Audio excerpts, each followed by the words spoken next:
lungs were all screwed up from 100 years of smoking, and I had pneumonia 4 or 5 times. So at 92, Willie Nelson has endured more heartbreak than most souls could survive. He's buried friends, lost fortunes, watched dreams turn to ash. The happy ending? It never came. Take me out and twist me up and point me toward the sky, and just roll me up and smoke me when I die. Now, in what may be his final chapter, he's revealing something that silences every room. "What are you looking at me for?" he says with a wry smile. "I ain't got nothing to say." But when asked about death, Willie doesn't flinch, doesn't hesitate. His answer slices through decades of myth with brutal honesty. Low points. When I lost my son, that was a big one. Everything else seems to pale in comparison. So what led this legendary outlaw to such a stark peace with mortality? "We're all pretty much the same," he says. "What makes me and you laugh or cry? Chances are, it'll make everyone else laugh or cry too." The answer isn't found in fame or fortune. It's buried in a lifetime of unimaginable loss, quiet endurance, and scars that never fully healed. This isn't the polished version of Willie Nelson's story. It's the raw truth of what remains when life strips away everything you thought mattered. Sometimes, the greatest courage isn't fighting to live. It's knowing when to let go. Willie's journey to this clarity began long before the world knew his name. It started in the dust and desperation of Depression-era Texas. Born on April 29, 1933, in Abbott, Willie Hugh Nelson entered a world that seemed determined to teach him one lesson early: nothing lasts forever. His parents, Merl and Ira, had dreams too big for their small town. When those dreams pulled them away, they left Willie and his sister Bobby with their grandparents, promising to return when times got better. Those better times never came.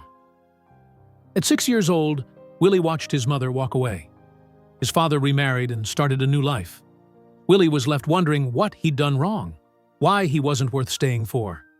The abandonment cut deep. It shaped him. It haunted him. "I used to drink a lot. I used to smoke a lot of cigarettes," he'd later admit. But even then, he wasn't running from fame. He was running from silence. His grandparents, William and Nancy Smothers, did their best to fill the void. They gave him music, his first guitar at age 6. But even their love couldn't erase the question that lingered. Why wasn't I enough? During scorching Texas summers, Willie worked the cotton fields alongside migrant workers. His small hands bled under the merciless sun. The labor was brutal for a grown man, devastating for a child. But it taught him something: how to endure, how to push through pain when giving up would be easier. Music became his refuge. He wrote his first song at 7, crude, simple, but it gave voice to feelings he couldn't say out loud. At 10, he joined his first band, and on stage, something shifted. The crowd didn't care about his past. They wanted him there. The abandonment didn't matter, not in those moments, but the scars remained. "You were always on my mind," he'd sing years later. And behind every note lived a boy still wondering why love sometimes leaves. Willie Nelson learned early that people leave. That promises break. That trusting anyone but yourself can be dangerous. His family had 3 rules, unspoken but ironclad. Break all 3, and you were truly lost. That harsh code would serve him well in the brutal world of music, but it also taught him something deeper. That attachment, even to life itself, can become a prison. The boy who picked cotton in 100-degree heat, abandoned by the people who should have loved him most, was already learning that the greatest freedom comes when you have nothing left to lose. "I'm just another singer," he'd say. "Another guitar player. There's plenty better than me." By the early 1960s, Willie thought he'd found love. He married Martha Matthews, and together they built what looked like a perfect life. 3 children, Lana, Susie, and Billy, filled their home with laughter. Willie chased his dream in Nashville, writing songs that would become country staples. But dreams don't pay the bills. While stars like Patsy Cline recorded his songs, Willie scraped by, selling encyclopedias door to door, pumping gas, sleeping on friends' couches. The man who would one day become a legend was counting coins for groceries. Martha grew tired of the struggle. She'd married a dreamer, but reality was a house with empty cupboards and overdue notices. The fights started small, money, missed chances. But they grew louder, meaner. Willie would return from another failed audition to find Martha's resentment waiting like a loaded gun. The pressure broke something inside him. He drank heavily, drowning his failures in whiskey. Martha's disappointment became a mirror, reflecting everything he hadn't become. The man who could write songs that made millions cry couldn't make his own wife smile. One brutal winter night, Willie hit rock bottom. Rejection letters piled high. Bills stacked higher. Martha's words cut deeper than any knife. Drunk and broken, Willie stumbled into the freezing Nashville streets and laid down in the middle of the road, hoping a car would end the pain. The asphalt was ice against his back. He closed his eyes, waiting for headlights. Cars swerved. Drivers cursed. But none delivered the peace he craved. He lay there for what felt like hours, realizing that sometimes the most desperate act is also the most cowardly. When he finally dragged himself home, Martha was waiting, not with comfort, but ultimatums. The marriage was over in everything but name. Willie had learned another brutal truth. Even love can become a weapon. The people closest to you can inflict the deepest wounds. The man who would sing about heartbreak for millions was learning that some pain is too deep for songs to heal.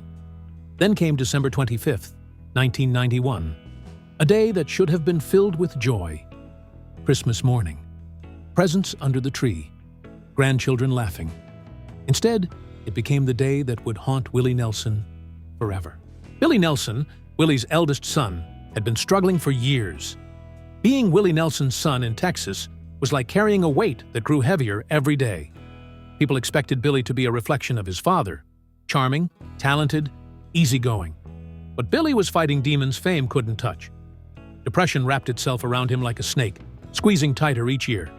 He inherited his father's sensitive soul, but not his ability to turn pain into art. While Willie could write through heartbreak, Billy just felt broken. Medication didn't help. Therapy felt hollow. The weight of expectations became unbearable. That Christmas morning, the family was planning to record a gospel album. Billy and Willie, side by side, sharing faith and music. The studio was booked, the songs chosen. For a moment, it felt like healing was possible.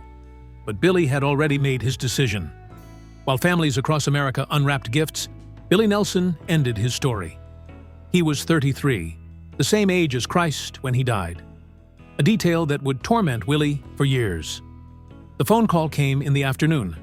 Willie was preparing for another Christmas celebration when the words hit him like a physical blow. His firstborn son, his name, his hope, was gone. Not by accident, not by illness, but by choice. The funeral was a blur of whispers and silence. People spoke of Billy's struggles, the pressure of being Willie's son, the signs they missed. Willie sat through it all in stunned quiet, replaying every conversation, every missed chance to say the right thing. Bobby Nelson, Willie's sister and lifelong musical partner, watched her brother crumble. They'd shared stages, heartbreaks, triumphs. But this loss was different. This wasn't something you could write through. This was the kind of pain that changes you forever. Willie and Bobby never spoke about Billy's death the way people expected. No long talks about grief or healing. Just silence. A shared understanding. Bobby once said, "Willie feels deeply, but speaks rarely about the things that matter most." Billy's death taught Willie something terrible and profound. That some pain doesn't make you stronger. It just makes you different. Some losses don't heal. They become part of who you are. And sometimes, the greatest act of love is understanding why someone might choose to leave. But while Willie was still reeling from the loss of his son, another catastrophe was quietly building. For years, his business managers had made reckless decisions. The IRS was watching, calculating, preparing to strike. In 1990, just 1 year before Billy's death, agents showed up with seizure notices. The number was staggering. $32 million in unpaid taxes. One of the largest tax bills in American history. My advisors said, "Do this, do that, buy these, buy those," Willie recalled. But they hadn't paid the government. The seizure was swift, merciless. IRS agents took everything: his gold records, his piano, his beloved Texas ranch, even personal belongings. Willie Nelson, The outlaw poet of American music was treated like a criminal. The heartbreak of losing his son, the humiliation of losing his legacy. It was almost too much to bear. But Willie didn't disappear. He didn't surrender. He kept singing, kept touring, kept surviving. Because that's what Willie Nelson does. He turns pain into poetry, loss into legacy. And somehow, through it all, he remains the voice of a nation that knows heartbreak and still dares to hope. "I burned up my childhood days," Willie once said. And he meant it. When faced with a $32 million tax bill, one of the largest in American history, friends and advisors urged him to declare bankruptcy. It was the smart move, the legal escape hatch. But Willie refused. "I won't screw the people I owe," he said. And with that, he chose the harder road. Instead of walking away, he paid every penny. He released the IRS tapes, Who'll Buy My Memories, an album whose proceeds went straight to the government. He auctioned off his possessions, gold records, guitars, even his beloved Texas ranch. Strangers bid on the artifacts of a legend while Willie played county fairs and small-town venues, accepting any gig that chipped away at the debt. The irony wasn't lost on him. The man who sang about freedom was now working for Washington. Every concert, every dollar, was just another payment. But he kept going, kept singing, kept moving forward with a quiet determination that stunned everyone around him. That financial collapse taught Willie something profound. Losing everything doesn't kill you. It shows you what you truly need. The houses, the awards, the land, they were just things.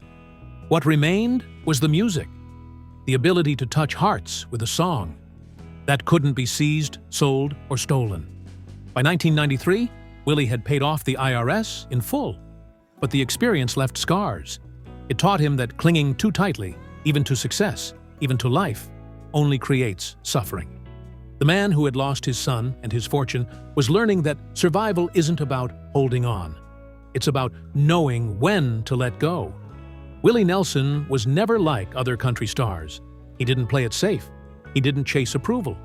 He spoke his mind, even when it cost him. "I believe in use it or lose it," he said. "So I try to do something every day."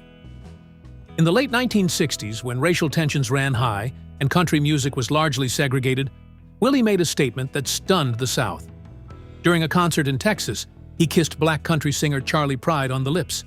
It was deliberate, defiant, a declaration that friendship and respect transcended color. The backlash was swift. Radio stations pulled his records, venues canceled shows, hate mail poured in. But Willie didn't flinch. He stood by Pride and continued to support black artists, challenging the racism embedded in the industry.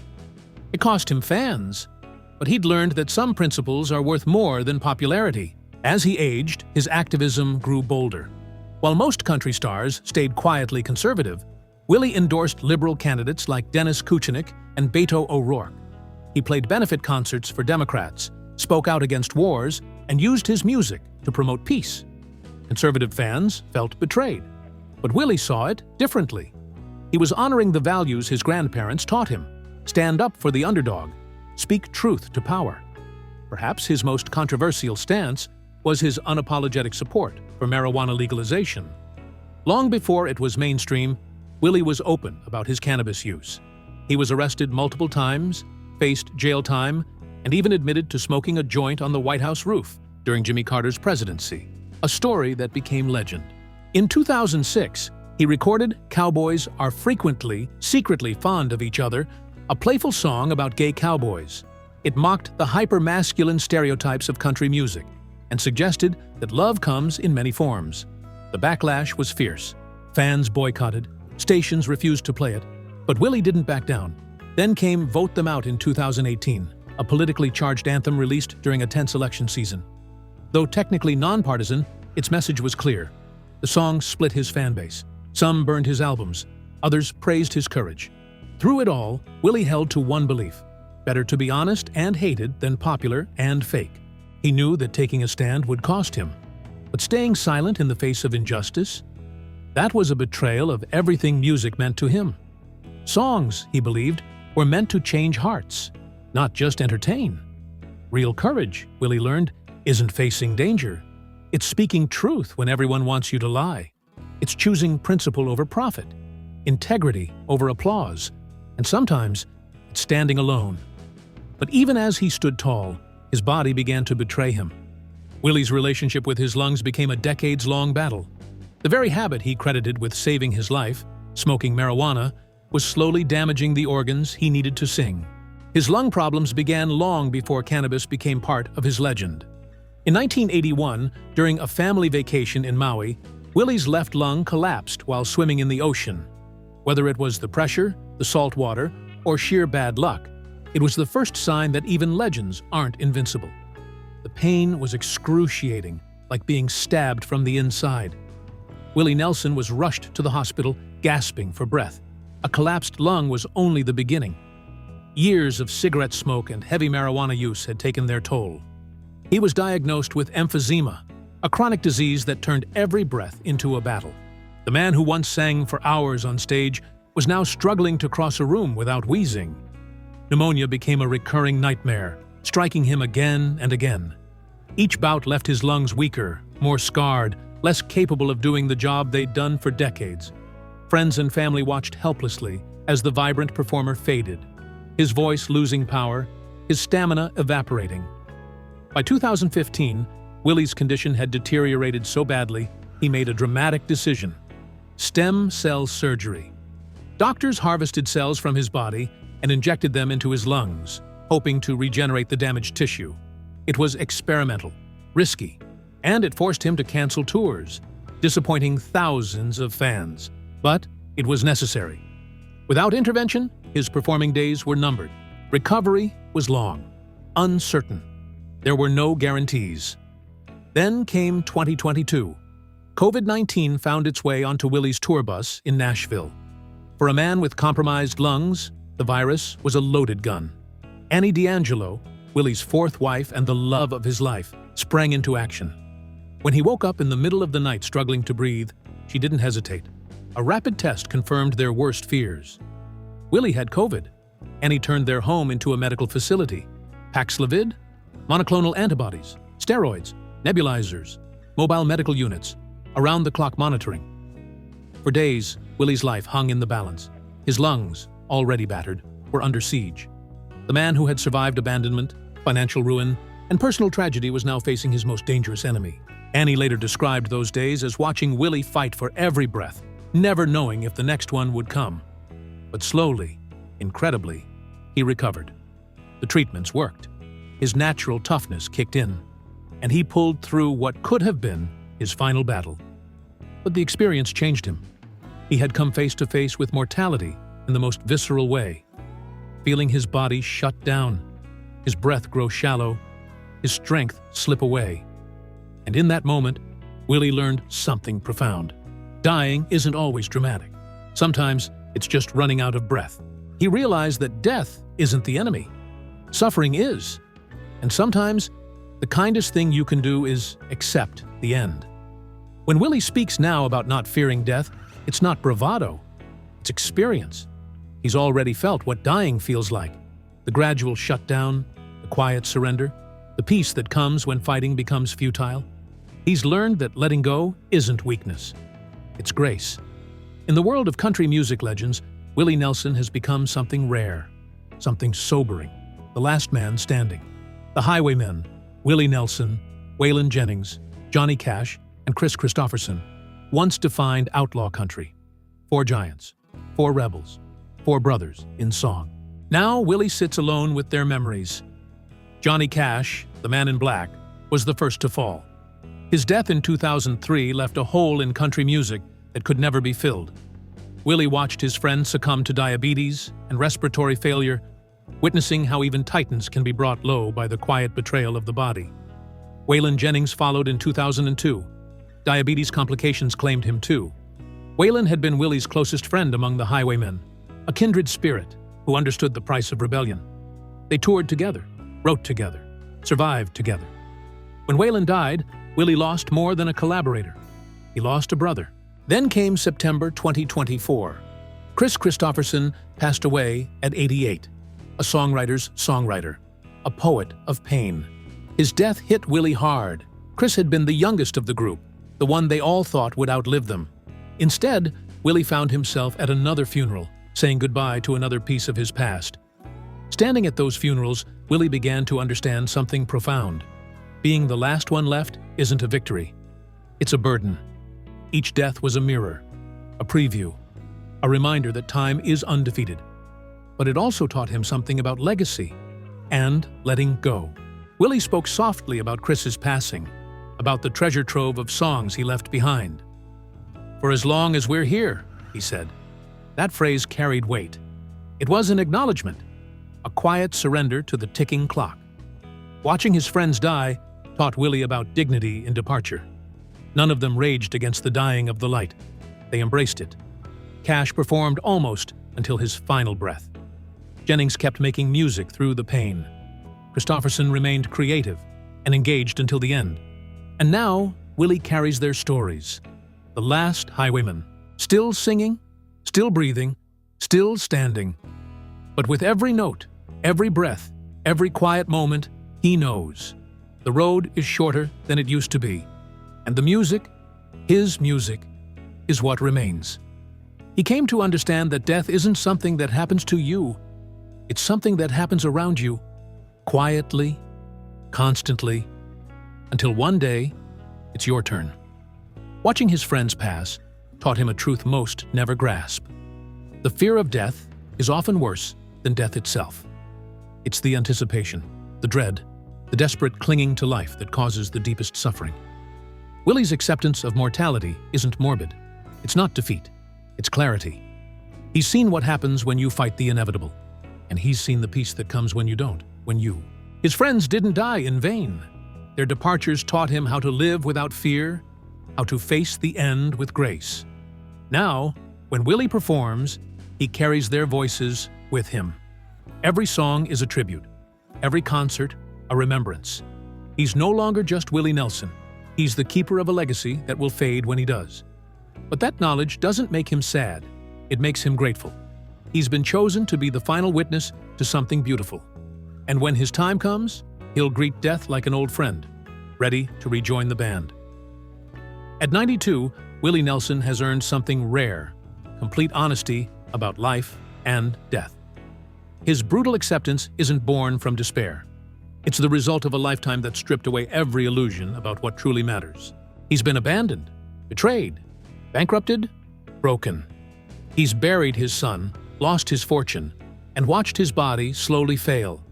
And yet, through it all, he found peace. Willie's revelation that he no longer fears death makes perfect sense when you understand his journey. He's learned that the things we cling to most, money, fame, even life itself, are temporary gifts. Fighting their loss only deepens the pain. Accepting it sets you free. The man who once lay in a Nashville street hoping for cars to end his suffering now faces death with calm certainty. Not because he wants to die, but because he's no longer afraid to live. When you've lost everything that can be lost, what remains is unshakable. The music endures, the love endures, the connections between souls endure. Willie's honesty about endings isn't surrender, it's wisdom. He's seen that death isn't a monster. It's simply the final verse in a song that's been playing for 92 years. And in that verse, he teaches us something profound. The bravest thing isn't fighting death. It's living fully while knowing it's coming. Willie Nelson has done that. He's created music that will outlive him. He's touched lives across generations. He's shown us that a life lived authentically is a life worth celebrating, from beginning to end. As he continues to tour and record, he's not running from death. He's dancing with it. Every performance could be his last. Every song, a farewell. Every moment, a gift. He's learned the secret that eludes most of us. The only way to truly live is to make peace with dying. If this journey through Willie Nelson's remarkable life moved you, take a moment to like and subscribe. His story reminds us that even in our darkest moments, light can be found, and that acceptance isn't weakness, it's strength. Thank you for watching. And remember, like Willie Nelson, we're all just here for as long as we're here. The red-headed stranger has taught us his final lesson.